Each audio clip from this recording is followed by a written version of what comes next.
왕관을 쓴다고 다 왕이 아닙니다. 여기 챔피언 벨트를 감고도 손가락질 받는 왕이 있고, 왕관을 벗어던지고도 모두에게 고개를 숙이게 만드는 전설이 있습니다. 2025년 대한민국 격투기 역사상 가장 논쟁적인 질문을 던집니다. 현역 챔피언 황인수와 은퇴한 레전드 김동현, 과연 누가 진짜 왕입니까?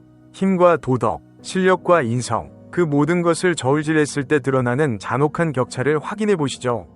겉으로 보면 젊은 챔피언이 늙은 호랑이를 물어뜯는 하극상처럼 보입니다. 하지만 그 이면에는 힘의 논리를 넘어서는 격투가의 품격, 그리고 무도인으로서 지켜야 할 선에 대한 잔혹한 진실이 숨어 있습니다. 주먹이 아닌 그릇의 크기가 승패를 갈라버린 이 아이러니한 승부의 전말을 공개합니다. 채널 구독과 좋아요 잊지 마시고 다음 소식과 이야기들도 놓치지 마세요. 진정한 왕이 누구인지 가리기 위해 먼저 도전자 황인수의 행보를 냉정하게 되짚어봐야 합니다. 황인수는 로드FC 챔피언에 오르며 강력한 무력을 증명했습니다. 하지만 그의 칼끝은 항상 이상한 곳을 향했습니다. 그는 동체급의 위협적인 랭커 윤태영의 도전은 외면한 채 입식 타격가인 명현만이나 은퇴한 지 한참 지난 스승 김동현만을 집요하게 호출했습니다. 격투기판에서 콜아웃은 자신의 가치를 높이는 수단입니다. 하지만 황인수의 방식은 용기가 아닌 계산에 가까웠습니다. 자신이 이길 확률이 높거나 졌을 때 잃을 것이 없는, 소위 돈이 되는 레전드들만 골라서 도발하는 행위. 팬들은 이를 두고 강약약강이라 비판했습니다. 스스로 왕이라 칭하면서도 왕관을 지키기 위해 가장 안전한 길만 골라 걷는 모습에서 팬들은 전사, 워리어, 위투운을 느끼지 못했습니다.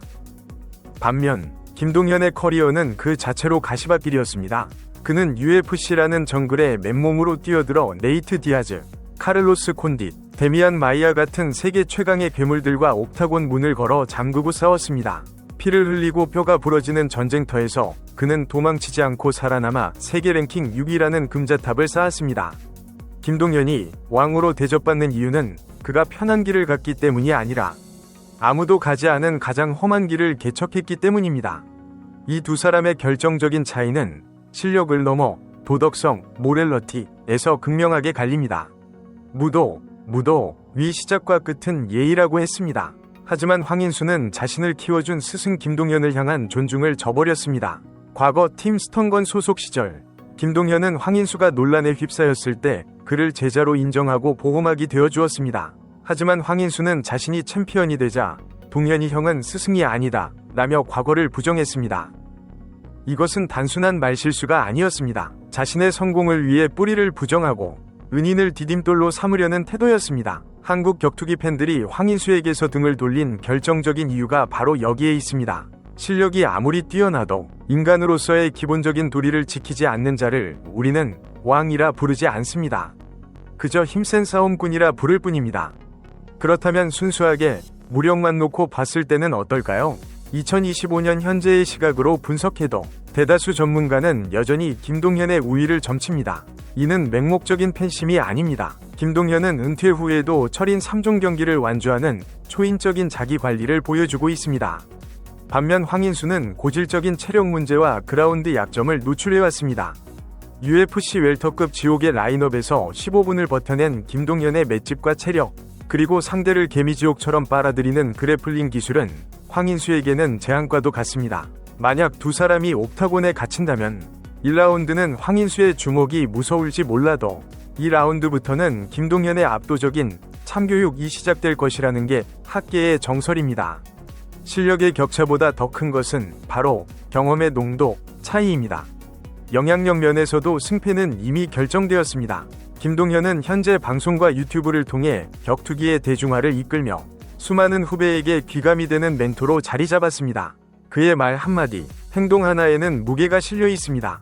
대중은 그를 보고 웃기도 하지만 동시에 깊은 존경심을 표합니다. 하지만 황인수의 영향력은 어디에 머물러 있습니까? 그의 기사에는 여전히 인성 논란과 비판 댓글이 줄을 이룹니다. 그는 노이즈 마케팅으로 이름을 알리는 데는 성공했을지 몰라도 사람들의 마음을 얻는 데는 실패했습니다. 진정한 왕은 백성의 지지를 받지만 폭군은 두려움의 대상일 뿐입니다. 황인수는 김동현을 도발함으로써 자신의 위치를 격상시키려 했지만 역설적으로 그 도발 때문에 근본 없는 챔피언이라는 낙인만 찍히고 말았습니다. 김동현이 황인수의 도발에 침묵으로 일관한 것은 그것이 대응할 가치가 없는 비즈니스였기 때문입니다. 사자가 하이에나의 울음소리에 반응하지 않는 것은 겁이 나서가 아닙니다. 그것이 왕의 품격이기 때문입니다. 김동현은 싸우지 않고도 이겼습니다. 그는 인내와 침묵으로 자신의 격을 높였고 황인수는 조급함과 무례함으로 스스로의 격을 떨어뜨렸습니다. 팬들이 황인수에게 붙여준 달갑지 않은 별명이 있습니다. 바로 체리피커입니다. 맛있는 체리만 골라 먹듯 자신에게 유리하거나 돈이 되는 상대만 쏙쏙 골라 싸운다는 조롱입니다. 팬들은 커뮤니티를 통해 진짜 왕은 침략해오는 적을 막아내는 자이지 은퇴해서 쉬고 있는 노장을 굳이 찾아가 시비를 거는 자가 아니다 라며 황인수의 행보를 맹비난했습니다. 특히 펄펄 날아다니는 윤태영 같은 젊은 경쟁자들의 도전은 못 본 척하면서 김동현이나 명현만 같은 선배들만 호출하는 모습은 야수가 아닌 장사꾼 위 모습에 가까웠다는 것이 팬들의 냉혹한 평가입니다. 두 선수가 활동한 무대의 수질, 차이 또한 명확합니다. 김동현이 경쟁했던 UFC 웰터급은 전 세계 괴물들이 모인 말 그대로 상어떼가 우글거리는 바다였습니다.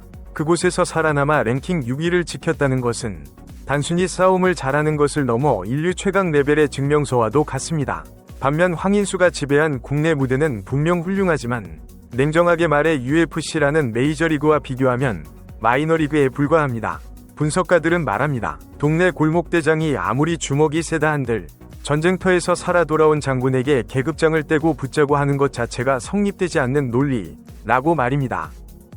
유튜브와 SNS 댓글창은 민심의 바로미터입니다. 김동현의 영상에는 존경합니다. 역시 레전드. 배울 점이 많습니다라는 긍정적인 찬사가 줄을 잇습니다. 하지만 황인수의 관련 게시물에는 실력에 대한 칭찬보다 인성이 아깝다. 겸손을 배워라. 스승을 무는 개는 키우는 게 아니다라는 원색적인 비난이 압도적입니다. 팬들은 단순히 승패를 떠나 사람을 대하는 태도에서 이미 승부가 났다고 판단한 것입니다. 대중은 힘만 센 폭군보다 품격을 갖춘 덕장을 진정한 리더로 인정하고 따르기 마련입니다. 한국 사회에서 건드려서는 안 될 영린이 있다면 바로 배신입니다. 팬들이 황인수에게 가장 실망한 지점은 김동현을 콜아웃했다는 사실 그 자체가 아닙니다. 자신이 힘들 때 바람막이가 되어주었던 스승의 은혜를 성공하자마자 헌신짝처럼 내버리고 심지어 부정했다는 점입니다. 네티즌들은 위리를 저버린 주목은 흉기일 뿐이다. 성공하기 위해 과거를 지우는 사람은 결국 미래도 없다며 등을 돌렸습니다. 팬들에게 있어 김동현은 지켜주고 싶은 영웅이지만 황인수는 지켜볼수록 실망스러운 빌런이 되어버린 셈입니다. 왕좌는 뺏는 것이 아니라 지켜내는 것입니다. 그리고 그 왕좌를 지키는 힘은 주먹이 아니라 사람을 품는 덕에서 나옵니다. 황인수는 힘을 과시하며 왕이 되려 했지만 김동현은 덕을 베풀며 전설이 되었습니다. 2025년 오늘 우리가 내릴 수 있는 결론은 명확합니다. 벨트는 황인수의 허리에 있을지 몰라도 왕관은 여전히 김동현의 머리 위에 있습니다. 여러분이 생각하는 진정한 왕은 누구입니까?